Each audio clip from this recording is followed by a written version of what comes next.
NDDC.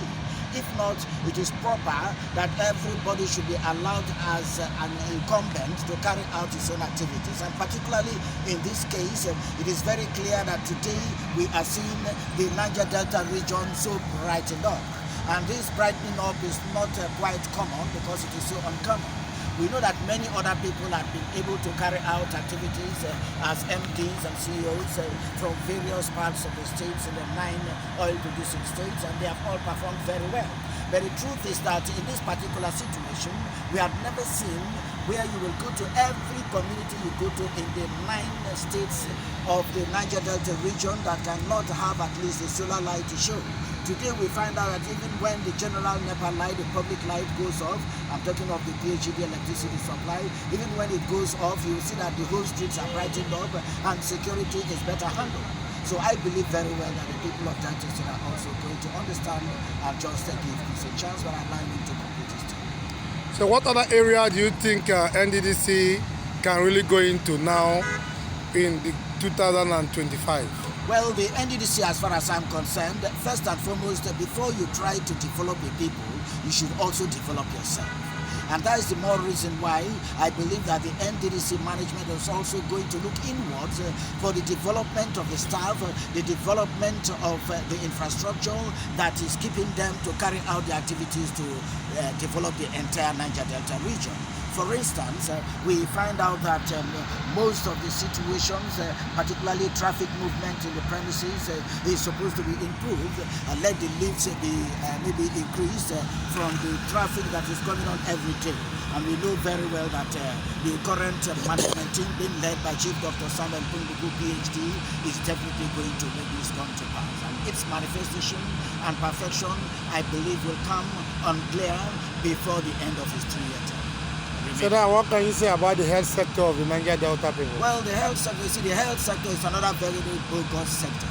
You know, in a region where you have cancerous activities that are giving us problems with gas flaring, and people are living around where oil is explored and where smokes are emitted, we found out that today we have a situation where this is actually being reduced.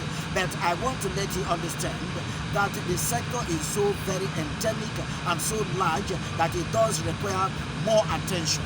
The much they are doing would not be enough because every day we find people having problems with heat rashes, one kind of disease or the other, and most of it we believe scientists have confirmed as a result of the continuous flaring of oil.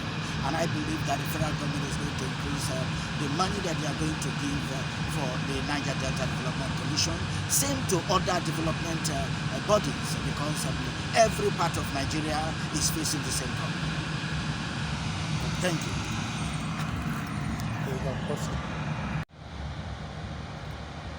We have found out that the NDDC is being overwhelmed with various projects and its cash seems not to be enough. 1 trillion naira for the year. What's your comment on this? No, the approval for the year was 1.9 trillion naira, and it's very, very minimal, small to develop the Niger Delta.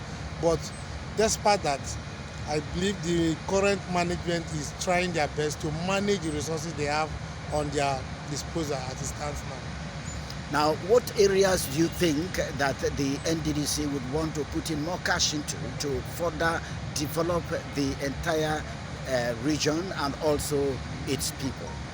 I think one area that I want the NDDC to look at properly is the agricultural sector and the health sector. And in the agriculture, they need to go into re-reclamation with the multinationals, which is very important for them to do. And the health sector, because of the pollution in the Niger Delta, the health sector to take care of the Niger Delta people, the commission, federal government has to do something because the commission needs above 3 trillion for the health of the Niger Delta people. Now, you remember that you once told the public, and of course through this medium, that we are expecting very much to see that the president is aware of the fact that the current chairman of the NDDC, Chief Dr. Mbuku, PhD, is supposed to continue, is supposed to continue his tenure. Yes, the MD should continue his tenure because it is the first time Bayelsa has having a substantial MD to run concurrently for the 4 years. So based on that, we know that it's the turn of the Delta State, but the Delta and Bayelsa, they are one. In our last press conference, we treated this matter and we talked about it. And so what have you done so far? Well, we've written an open letter to the presidency that let the current MD complete the tenure of the Bayelsa. Subsequently, by 2027, when the new administration will come in, Delta can take over from there. Well, we believe that you are a Deltan, and I remember you once commented, why are you talking about your own people in Delta State being asked to wait until the incumbent completes his 3 years? No, Delta and Bayelsa, they are one people. So there's no need for us to start fighting ourselves. It's all right. Thank you very much. Yeah, thank you. Thank you.